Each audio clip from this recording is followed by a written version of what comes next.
What is up, YouTube? Bronze here with a overview of the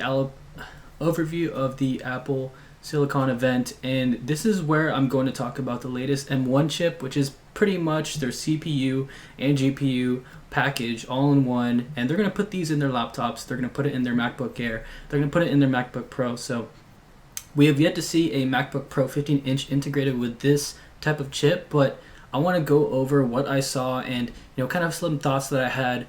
Even though that they're claiming that it's going to have like one of the best performing benchmarks, even though that they claim that these are really powerful chips, let's go ahead and kind of question the technology and a little bit about what they're implementing. Just discretion, guys. I'm not a computer engineer or anything like that. I didn't go to school for computer engineering, but I do know the basics about CPU and CPU cores, and also and what they can do and how effective they can be based off the architecture and stuff like that. So let's dive right into it. I'm in the Apple event YouTube page, and every Mac with off we M1 go. will be transformed into a completely different class of product.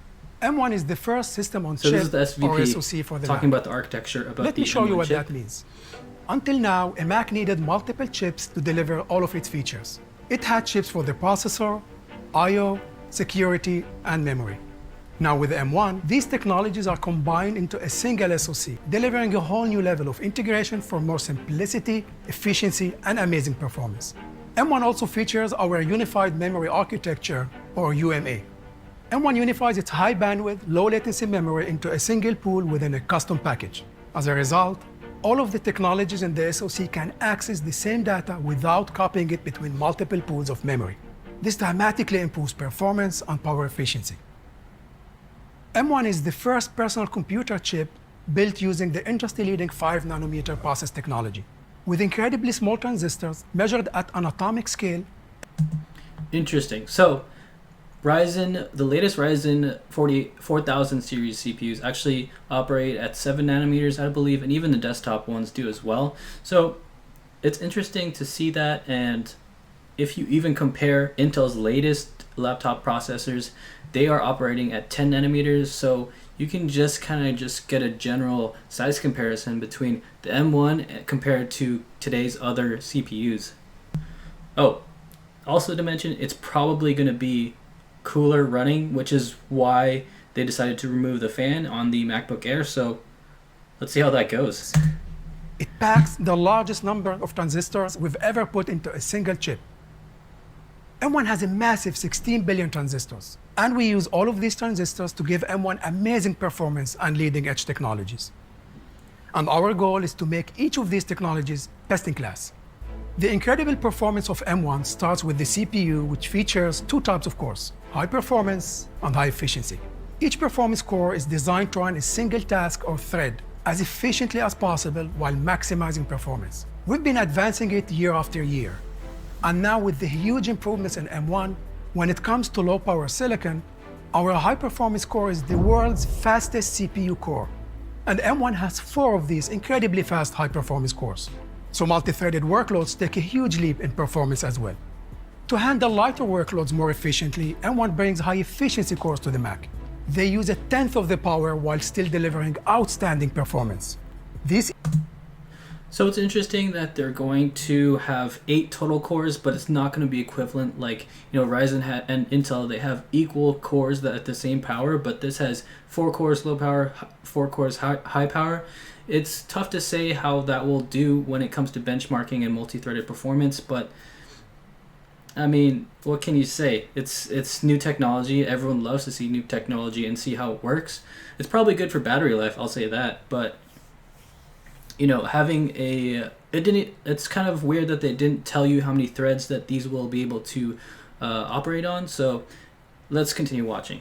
These E-cores are the most efficient place to run lightweight tasks and allow the performance cores to be used for the most demanding workloads. And M1 has 4 of these efficiency cores, which on their own deliver similar performance as the current generation dual-core MacBook Air at much lower power. And finally, M1 has our latest performance controller that determines in real time where code runs for maximum performance and efficiency. Altogether, the 8-core CPU in M1 is by far the highest performance CPU we've ever created. And more importantly, It delivers this performance at the lowest possible power. In fact, the M1 CPU leads the industry by delivering the world's best CPU performance per watt. Let's take a look. Here is the CPU performance and power usage of the very latest PC laptop chip. And here's M1. M1 delivers significantly higher performance at every power level. And at just 10 watts, the thermal envelope of a MacBook Air, you can see that M1 delivers up to 2 times the CPU performance of the PC chip. And M1 can deliver the peak performance of the PC chip while using just a quarter of the power. This is a big deal. All right, this is obviously marketing. At least they could have labeled which chip they're comparing it to. Who knows? They could be comparing it to the i3 Intel or another, very, very low entry level chip. So it remains to be seen what they're going to do. I just take this as marketing. They're trying to pad their stats, and it doesn't really say too much about how this M1 chip will perform compared to the rest of the landscape.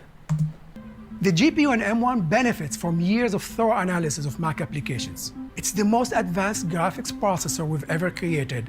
And with up to 8 of these GPU cores, M1 is capable of executing nearly 25,000 threads at a time. From teraflops to texture bandwidth to fill rate, along with its incredible efficiency, M1's GPU is in a class of its own. Here is the graphics performance and power usage of that same PC laptop chip. And here's M1.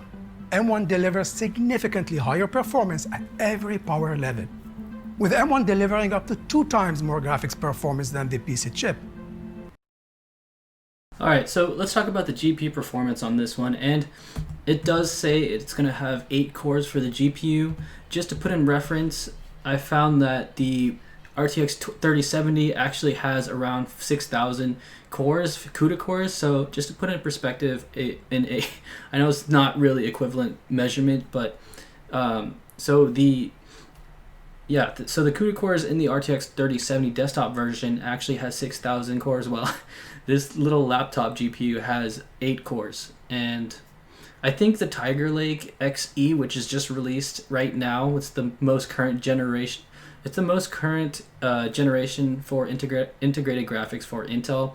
I think that has around, I have it up here, has around 768 cores. So as 8 compared to 768 compared to 6,000, I don't know. I mean, maybe cores doesn't necessarily correlate with performance, but you have to think about the amount of performance that an 8-core GPU would have, and hopefully it will be better than the integrated graphics. But yeah, that's just my thoughts on it. Along with its incredible efficiency, M1's GPU is in a class of its own. Here is the graphics performance on power. Okay, and then it goes on to comparing another dubiously not named laptop chip that we don't know about. So who knows? They could be comparing it to the latest i3. Okay, so they're charging. So let's go into pricing. I think they're charging around $900 for the MacBook Air, and they're also charging around $1,300 for the MacBook Pro.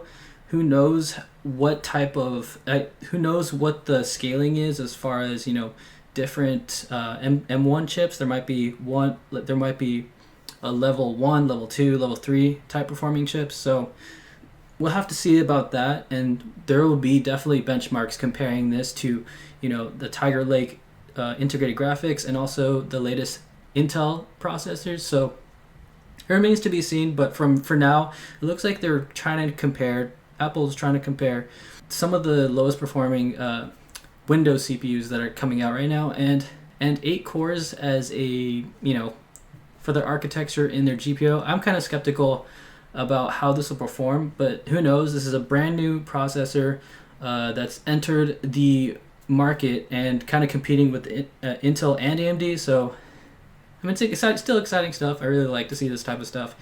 And, we'll see. I really want Apple to succeed still, even though I'm not really an Apple user. I mean, even though I'm not really an Apple computer user, I do have an iPhone 12, which I really love, and it's been, working great so far. And I also do have these AirPods as well. So hopefully you guys can be just a little bit more aware. I think that if you're looking at these, so I was actually asked to what my thoughts were about this latest MacBook conundrum, and Yeah, my girlfriend wanted to buy this laptop, so I mean, it does look like it's going to be one of the best performing MacBooks coming out, and who knows? Her laptop actually just broke down, but if it didn't, if she didn't need one immediately, I would recommend her to wait a little bit, wait for the benchmarks, and who knows? Maybe I can convert her to go from MacBook to some sort of Windows PC. But yeah, stay tuned for other future content. You know, I'll have my hands on a MacBook Air eventually, so maybe I'll get some benchmarks on that too. So, all right, peace out.